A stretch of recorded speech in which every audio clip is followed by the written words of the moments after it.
What's up, guys? This is Boulevard the Fell-Handed, and this is part 4 of the Art of the T-54 Lightweight. We are on Redshire. The greens have taken the southern spawn, the reds have taken the northern spawn. Now, a few different schools of thought are to push the hill there at F4. You could also, I don't know, as far as I do business, that's normally where I always go. Just like, you know, your scouts always take the hill opposite that. Say D5. You know, you can go out there, you can do some rounds. The issue is this is a small board. If you really go out there, there's a good chance you're going to sue a scout. You know how some of the more brave light tank guys go out there and they do a full lap and they just light everything up and they get lit up in the process. Pun intended. So I tend to play this a little bit more conservatively. You know, do I go out there and do crazy damage, 4,000? No, I don't. At the same time, I am in a light tank and I survive the whole match, and I do some decent assists and I do some decent damage. So, you know, 6 of one, half dozen the other. And yes, I am not currently out there riding around, but I am in cover and I am in an excellent position to spot the guys up on the hill at D4, D5. Of course, by the time the guy gets lit up, he's so far back that I did not get the spot there. But, you know, I am actively spotting people here. They are not being fired upon. Not really anything I have to do with that. You know, if the teammates aren't shooting them, there's not really a whole lot I can do about that, aside from platoon up.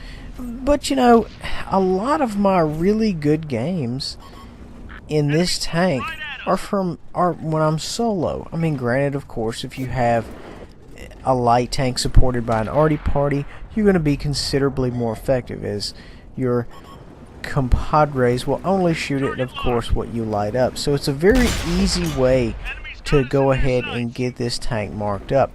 You know what? Let me take that back. It's not necessarily easy, it's faster. Let's go ahead and call it that, because getting any tank marked is not necessarily easy, at least not for yours truly. Moving on. You know, like I said before, you have to be very cautious when you roll somebody in this tank. I said in the last episode. And the thing is, you know, a lot of people would say, hey, you know, let's go ahead and roll that guy. You always have to be aware of the background. There's 12 other tanks on the board that could possibly be within range to shoot at you if you decide to go out there and just get froggy and roll the guy. So you just have to be extremely cautious at all times. We're going to go ahead and try to put one in the lower plate. Did not quite happen for us. He's backing off. We've got really good shots. I take a round from someone. I'm not really sure from where. We go ahead and finish that guy off. I did have APCR loaded. I wanted to go ahead and get that in there. Take another round while we're waiting on the tracks to get back up. You've got to have, guys, I recommend for skills, you know, you've got to have track mechanic and repair standard. Because what I have found out is by the time you hold down X and select the tracks, they are almost fixed.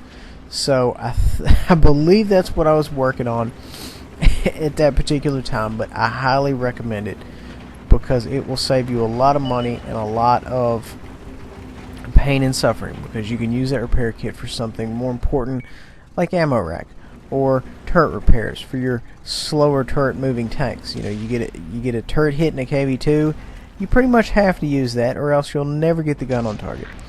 Moving on. So we've kind of got a situation here on the hill. There are tanks all over the place. The hot gates there to the right there, E0, aren't really seeing a whole lot of action. We've just kind of rolled through that area.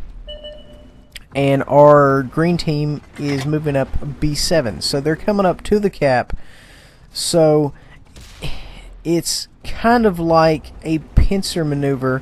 We're pushing in from the south there, J1, and also at the B6, B7 area. And we've got guys here in the mid. So it doesn't take a genius. Sometimes, you guys, you can just read the map and you can say, okay, the game is going to be over. I need to go ahead and start getting my tank in a position so I can get some damage. And that's just how you need to look at it.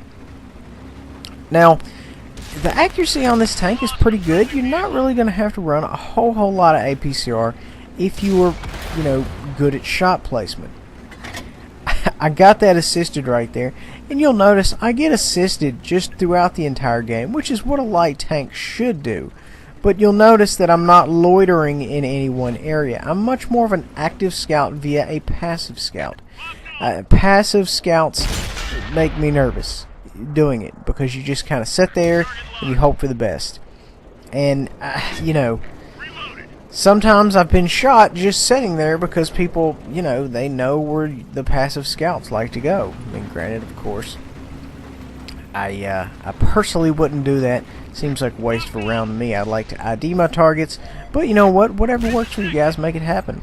So, like I kind of said before here, you could have looked at the map 3 minutes ago and said, okay, I know which way the wind's blowing. Let me go ahead and get in here. Let me get some damage. Let me get some pins. Let me stack up some stuff. And, once you do that, that way you can kind of say, okay, I need to kick it into gear. I need to make some stuff happen. Now, guys, also another thing, tracking targets does the same thing. Gets you a huge amount of damage. So I always recommend tracking targets, keeping perma-tracked. If you're a light tank and you can't really pin things, dude, perma-track targets. It's a way to go. It's free damage, pretty much, because the greens are just going to pelt the track E with rounds. So 1236, not really breaking any records with damage, but we did some good assists. So, what are you going to do? Guys, thank you for watching, and please remember to like, subscribe, and share. We'll see you next time.